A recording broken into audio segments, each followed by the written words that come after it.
Hi everyone. Today I'm joined by Christopher Nelson, a globally respected cybersecurity professional, a leader, a author, and an educator who spent more than 15 years helping people and organizations build stronger cybersecurity habits. Chris is the executive director of Pinnacle Learning Centers Incorporated, an ISC2 global trainer and a global advocate for cybersecurity and AI education.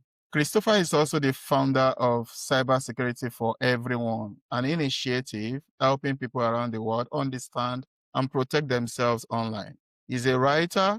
He has written several influential books, including Death by a Thousand Bots and an artificial intelligence, cybersecurity, and you. Chris, it's a real pleasure to have you here as part of the Pathfinders Network Cyber Awareness Conversation series. At the Pathfinders Network, our DNA is built on advocacy, leadership, mentorship, and human capacity development. And we focus on human-centric cybersecurity because we believe that true resilience begins with people and not technology and process. So our focus is on cybersecurity is personal, building everyday resilience through awareness and habits. And I know you've spent your career teaching people, including myself, that simple awareness, like what we click, what we share, how we think online, often makes all the difference. So let's just go and talk about that. And the first question I would like to ask is, when you think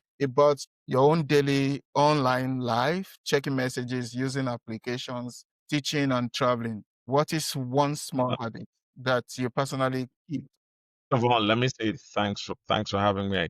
It's a pleasure to be here. One of the first things that runs through my mind as soon as I log on is how secure is the device that I'm using. I want to make sure that my device is protected, whether or not it has Microsoft Defender or Norton or Avast, but there is some form of defense that is running through on the system that can tell me that my system is clean, that it has scanned it overnight, and it's ready to go. I also, just want to make sure that my passwords are going to be unique, right? Because many of us who are logging in, we don't have what is called a single sign-on to multiple applications, especially like in my situation where I'm representing different brands and interacting with different customers. So it's many different passwords, and you try not to repeat or reuse those passwords, whether or not it's with corporations or with banks. So to have some kind of device that's storing the passwords effectively and securely and using unique passwords, especially taking advantage of the ability to use passphrases now, right? Which is the direction that we are trying to move towards, because it's easy to remember a passphrase that it's like, you know, 20 digits where you can say, my old dog named Spot, right? Nobody knew your dog's name was Spot, but you know that and you can remember that, right? Or a favorite movie like Raiders of the Lost Ark was great. Little things like that helps me to create a lot of the passwords that I'm doing. Okay, that's good to know. I'm actually a big advocate for a passphrase. I used to tell my students that length is important more than complexity. So if you have a password that is 20 characters long, it's going to be much more secure than a complex password that is just 6 to 8 characters long. So I perfectly agree with you on that. And when you mentioned checking for the antivirus, or the SSO and some other applications that may be storing your password, you need to be careful with that. I agree with you. You work with so many learners, so many people, so many professionals across the world, not just Canada or North America. How do you encourage your team or even your family members to pause and think before they click? Well, I think for my family members, because my family members actually span different age groups. So just two quick examples. One, when my son was, I would say, from age 7, getting heavy into YouTube, a lot of people take the position, keep the kids off the screen. Kids are going to be kids. The more you keep a child away from something, the more they're going to want to do it. So why not help them to do it safely and securely? So he was able to understand, not from the super technical way about a certification revocation list, but he knew how to click that little box when searching somewhere and see whether or not the certificate was valid. And that started at age 8. So now that he's 14, and he has his YouTube followers because he creates videos. He's 1,420 followers. He knows where to go safely. He knows his passwords. He knows what to do and what to try not to do. He knows about sextortion. Just because a pretty girl on there is sharing her parts, it doesn't mean that it's a real person. It could be a 70-year-old man in a different country who is trying to trap him. So we have to be very honest with the children and family members, and also with parents. My mom was one day, she saw her computer flashing saying, you got to call this number to have your machine fixed. Call us now. Older people tend to panic. And she, went in immediately and it said, it was Microsoft. Pay us $500 now and we'll fix it for you. And she took out her credit card and they got that information. And I was able to shut it down pretty quickly after that. But then I had to explain that this is not real.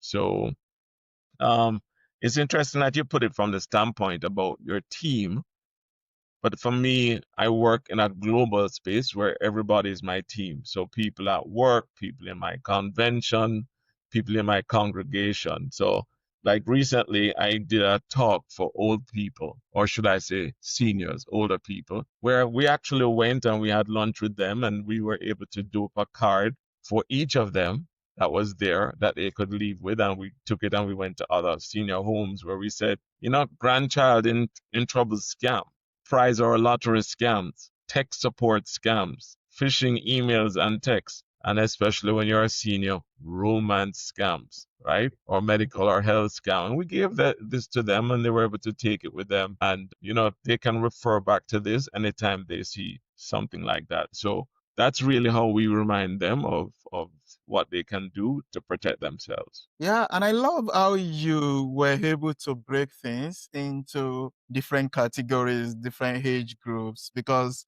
the way you communicate something to a young person, a young adult, is different from the way you communicate to seniors. But one thing I picked from what you said is helping people to do it safe, because you won't be there always with them. And whether you like it or not, they are going to be gravitated towards that particular thing you want to keep away from them. So the culture of continuous teaching is very important. And it is not to scare people, but it is to encourage them to do it safe. From everything you've seen, what's that one major mistake that you think people make online without even realizing it? Something that seems harmless, but opens the door to risk. What's that one thing? So, being on the internet sometimes for us is like we're on a diet, but we go out and see that piece of chocolate cake and we say, well, how bad can it be? So, as we travel and we go to coffee shops or we go to the airport and we know we should wait to get to a secure location, but we see no free Wi Fi in the airport. 90% of airports have free Wi Fi. You go on the airplane, you can actually pay, you get free Wi-Fi with many of the planes. So the mistake that we're making in many cases is just functioning without VPN. And VPN has become a critical part of our day-to-day lives. Doesn't cost that much extra. Most of the antivirus packages carry it. You just have to click whenever you're in an area that you're not sure of. Yes, it does have its hiccups where it can block certain banks, that you're really, or companies or activities you're trying to do. You may actually have to turn it off, but at least have that type of protection there. And the other thing is ignoring software updates. People tend to ignore, and as you know, patching is critical. If you don't have the updates, then you're opening up yourself to that kind of attack. So just linking some of these small actions to real world examples definitely helps to protect all of us. Yeah, and I've been in a situation where I was trying to make a transaction and it was not going through. And I was frustrated. I had to message the support. And one of the things they came back to tell me was, is your VPN on? And I remember that, my VPN was on. So I had to turn it off just to get a transaction completed. So I perfectly relate with what you said about having a VPN, which is very important. And at the same time, ensuring that you patch when there is an update, you apply the updates regularly. That's so good for you to point out. Thank you. And finally, how do we make those save habits that you just mentioned, running regular updates, paying an extra box for a VPN service?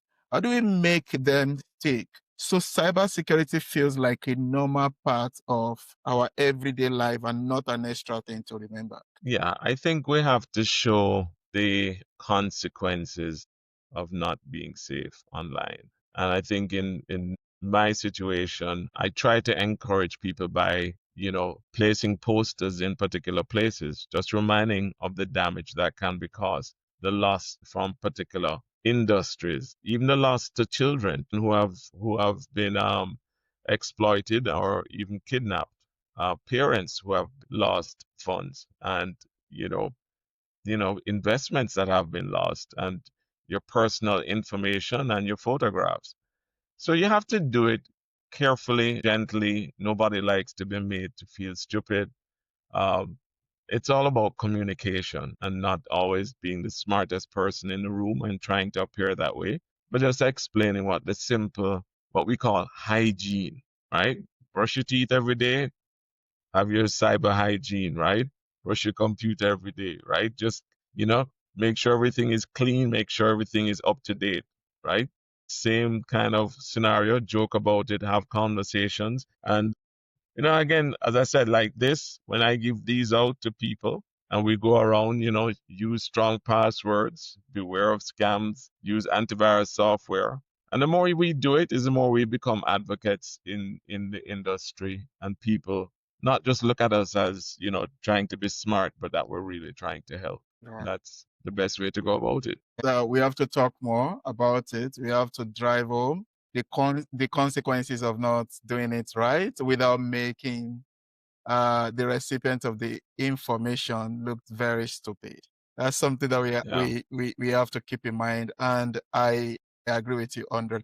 Thanks so much for sharing. Thank you once again for the practical insights, for the work you continue to do to make cybersecurity education more accessible around the world. I know you run a couple of lunch and learns where people join to learn one or two things. I want to tell you that your approach, bringing awareness, empathy, and simplicity to all the conversation captures exactly what we are hoping to drive home through this series at the Pathfinders Network. We are hoping to help people build resilience through everyday awareness and habit. And it's been an absolute pleasure having you as part of the Pathfinders Network Cyber Security Awareness Series. Thanks so much. Happy to be here. Thank you. You're welcome.